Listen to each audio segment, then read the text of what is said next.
Hello students, welcome you all in our Periwinkle 555 YouTube channel. तो आज हम बात करने वाले हैं क्लास 10th के साइंस पेपर 1 के लेसन नंबर 8 के बारे में, दैट इज़ मेटलर्जी। सो इसके पहले की वीडियो में हमने एल्यूमिनियम एक्सट्रैक्शन के बारे में इंफॉर्मेशन ली, किस तरह से एल्यूमिनियम मेटल का एक्सट्रैक्शन किया जाता है उसके बारे में जानकारी ली। तो उस वीडियो की लिंक आप हमारे डिस्क्रिप्शन बॉक्स में चेक कर सकते हैं और वो वीडियो आप ज़रूर देख सकते हैं। तो आइए उसके आगे का टॉपिक आज के इस वीडियो में हम डिस्कस करने जा रहे हैं, that is extraction of moderately reactive metal. इसके पहले जो रिएक्टिव मेटल्स हमने देखे थे वो हाईली रिएक्टिव मेटल थे।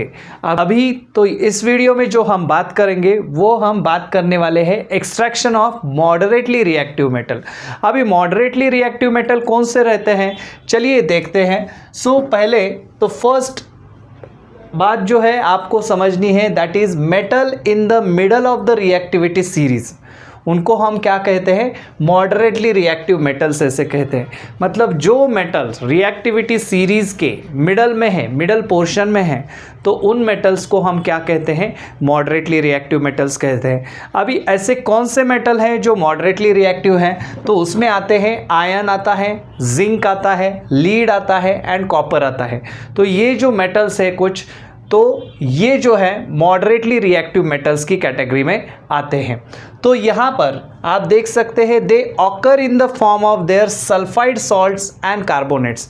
लेकिन ये जब मेटल नेचर में हमें मिलते हैं तो ये कौन से फॉर्म में मिलते हैं, तो एक तो रहते ये सल्फाइड सॉल्ट्स के फॉर्म में या फिर कार्बोनेट्स के फॉर्म में ये मेटल्स जो है हमें नेचर में मिलते हैं।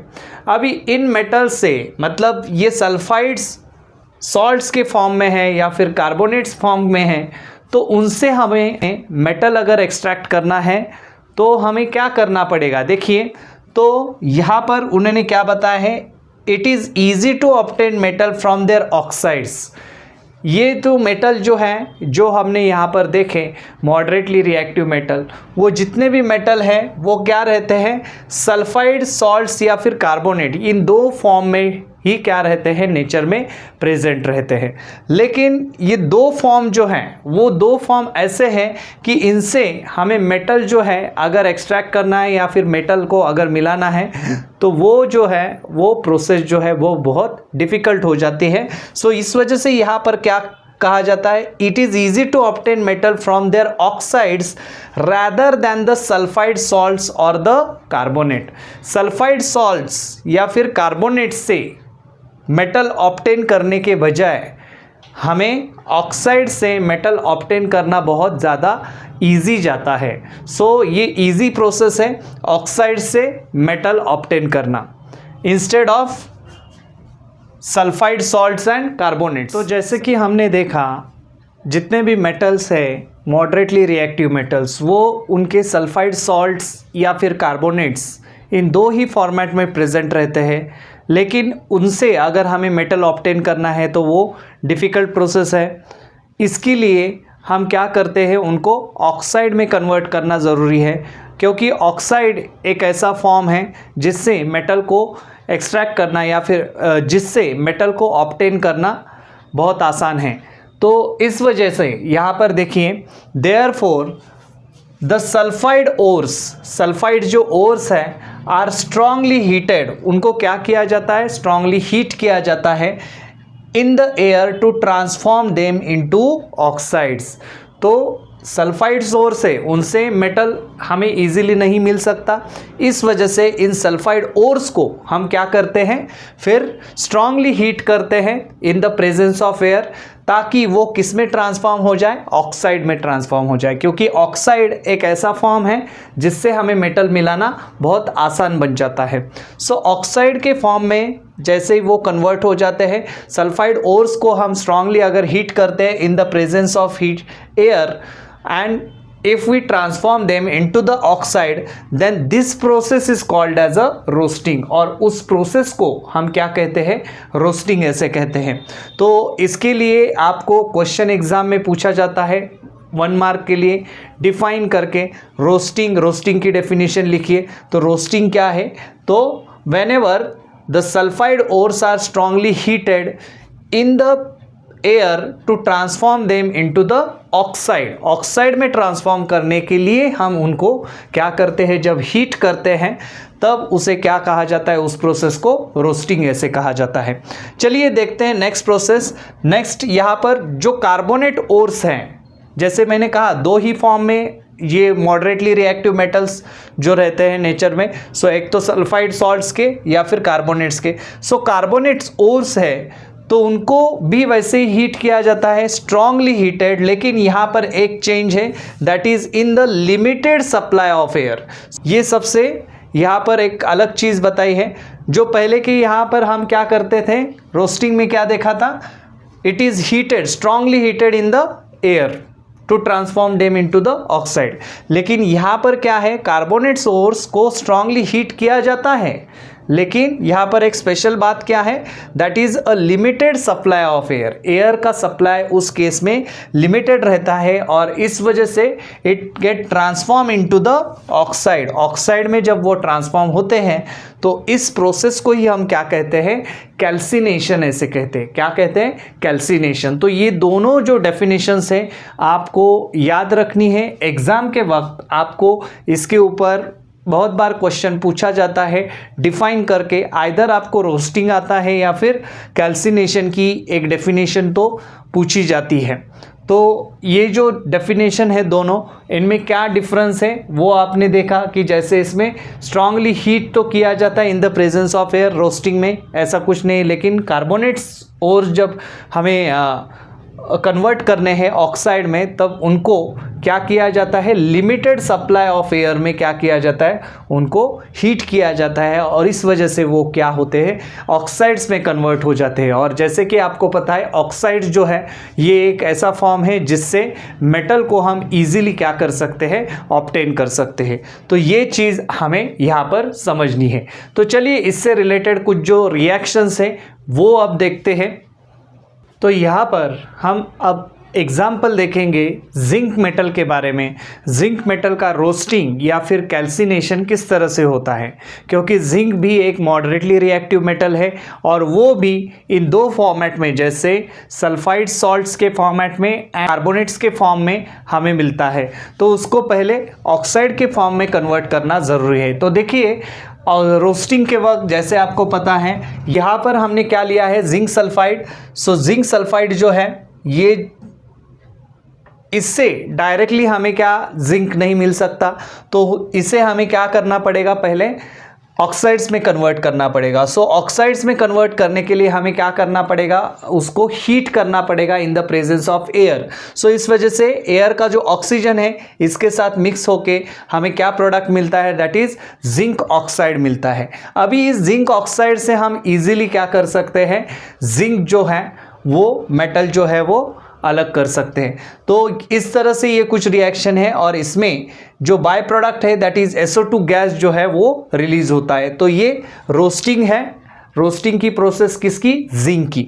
नेक्स्ट जो है कैल्सिनेशन। कैल्सिनेशन में देखिए जिंक कार्बोनेट फॉर्म में है ये जिंक यहाँ पर। सो जिंक कार्बोनेट को हीट किया हमने किसमें, लिमिटेड सप्लाई ऑफ एयर में, और उसका कन्वर्जन तब किस में हो जाता है, जिंक ऑक्साइड में हो जाता है और इस केस में कार्बन डाइऑक्साइड गैस जो है वो रिलीज हो जाता है। तो इस प्रोसेस को हम क्या कहेंगे, कैल्सिनेशन की प्रोसेस है।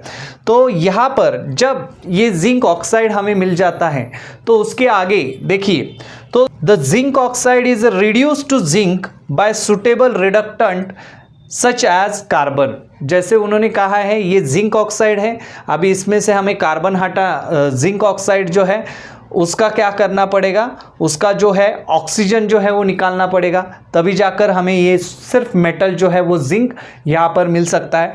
तो इसके लिए जिंक ऑक्साइड का क्या करना पड़ेगा, रिडक्शन करना पड़ेगा, रिड्यूस करना पड़ेगा जिंक को। किससे? बाय सुटेबल रिडक्टेंट जैसे एग्जांपल यहाँ पर आप देख सकते हैं कार्बन यहाँ पर हमने एज अ रिडक्टेंट ले लिया है।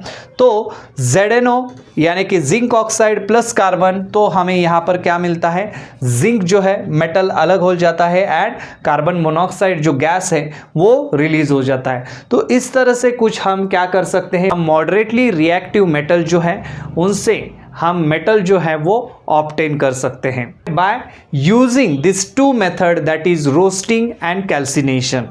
तो जैसे हमने कार्बन का एग्जाम्पल देखा, कार्बन जो है as a reducing agent use किया जाता है, वैसे ही यहाँ पर अनदर जो है apart from the carbon reactive metals का भी हम इस्तेमाल कर सकते हैं। जैसे फॉर एग्जांपल सोडियम है, एल्यूमिनियम है या फिर कैल्शियम है। ऐसे मेटल जो है जो हाईली रिएक्टिव मेटल्स है, they are also be used as a reducing agent, उनका भी हम इस्तेमाल एज अ रिड्यूसिंग एजेंट कर सकते हैं for reduction of metal oxide का अगर हमें रिडक्शन करना है और उससे अगर हमें मेटल मिलाना है तो हम इनका जो रिएक्टिव मेटल जो है इनका भी इस्तेमाल यहाँ पर कर सकते हैं और मेटल जो है वो ऑब्टेन कर सकते हैं। इसका हम और एक एग्जांपल देखेंगे, जैसे कि यहाँ पर देख सकते हैं आप मैंगनीज डाइऑक्साइड जो है ये एल्यूमिनियम मेटल के साथ हमने क्या किया है, कंबाइन किया है। एल्यूमिनियम मेटल के साथ जब रिएक्ट होता है, एल्यूमिनियम क्या है, एल्यूमिनियम जो है वो हाईली रिएक्टिव मेटल है। सो एल्यूमिनियम के साथ मैंगनीज डाइऑक्साइड जो है वो रिएक्ट होने के बाद हमें क्या मिल जाता है, मैंगनीज जो है वो अलग मिल जाता है एंड एल्यूमिनियम ऑक्साइड जो है वो अलग हो जाता है एंड हीट जो है, एक्सेस अमाउंट ऑफ हीट जो है इस रिएक्शन में जो है वो लिबरेट हो जाती है। So heat formed in this reaction is so large, इस रिएक्शन में जो कुछ भी हीट जो फॉर्म होती है वो बहुत ज़्यादा मात्रा में हीट फॉर्म होती है। इस वजह से जो हमें मेटल मिलता है यहाँ पर, तो वो कौन से स्टेट में मिलता है, मोल्टन स्टेट में मिलता है। इस केस में मेटल जो मिलता है वो मोल्टन स्टेट में मिलता है। तो ये जो एग्जाम्पल यहाँ पर आपको दिया है ये एक थर्मिट रिएक्शन का एग्जाम्पल कहा जाता है। बोर्ड एग्जाम में कभी ऐसा क्वेश्चन आता है, write an example of the thermite reaction का एग्जाम्पल लिखिए। तो ये एग्जाम्पल भी आप वहाँ पर लिख सकते हैं जिसमें मेटल ऑक्साइड का कन्वर्जन मेटल में करते वक्त हमें, जब हम रिएक्टिव मेटल ऐसे यूज़ करते हैं तो मेटल ऑक्साइड का कन्वर्जन मेटल में होते वक्त एक्सेस अमाउंट में हीट जनरेट होती है और उस हीट की वजह से जो कुछ भी मेटल हमें मिलता है वो मोल्टन स्टेट में मिलता है, मेल्ट स्टेट में मिलता है। इस वजह से इस रिएक्शन को क्या कहा जाता है, थर्मिट रिएक्शन कहा जाता है। तो ऐसा और एक एग्जाम्पल हम देखते हैं। तो यहाँ पर आप देख सकते हैं there is another example of the thermite reaction, जैसे कि आयरन ऑक्साइड जो है अगर वो रिएक्ट हो जाता है एल्यूमिनियम के साथ, तो उसकी अगर रिएक्शन एल्यूमिनियम के साथ हो जाती है, एल्यूमिनियम जैसे आपको पता है हाईली रिएक्टिव मेटल है। So iron oxide and aluminium अगर रिएक्ट हो जाते हैं तो आयरन एंड एल्यूमिनियम ऑक्साइड जो है वो हमें मिलता है। सो यहाँ पर देखिए आयरन ऑक्साइड रिएक्ट हो गया है एल्यूमिनियम के साथ, सो हमें आयरन जो है वो अलग मिल गया एंड एल्यूमिनियम ऑक्साइड जो है यहाँ पर तैयार हो गया है। लेकिन इसी के साथ हमें बहुत ज़्यादा मात्रा में हीट भी यहाँ पर देखने को मिलती है, एक्सेस अमाउंट ऑफ हीट भी इस रिएक्शन में क्या होती है, लिबरेट होती है। ये एक एग्जाम्पल जो है, ये भी एक एग्जाम्पल आप थर्मिट रिएक्शन का एग्जाम्पल आप एग्ज़ाम में लिख सकते हैं। तो इस तरह से हमने आज के इस वीडियो में extractions of moderately reactive metal जो हैं किस तरह से किया जाता है उनका एक्सट्रैक्शन, इसके बारे में जानकारी ली। जैसे कि कैल्सिनेशन क्या होता है, रोस्टिंग क्या होता है एंड थर्मिट रिएक्शन जो है उसके बारे में इस वीडियो में हमने जानकारी ली। तो चलिए मिलते हैं अपने नेक्स्ट वीडियो में, तब तक के लिए चैनल को देखते रहिए, सीखते रहिए और अगर हमारे चैनल पर आप पहली बार आए हैं तो चैनल को सब्सक्राइब कीजिए और बेल आइकॉन को प्रेस करना ना भूलें ताकि हमारी वीडियोज़ की लेटेस्ट नोटिफिकेशन आप तक जल्द से जल्द पहुंच सके। धन्यवाद।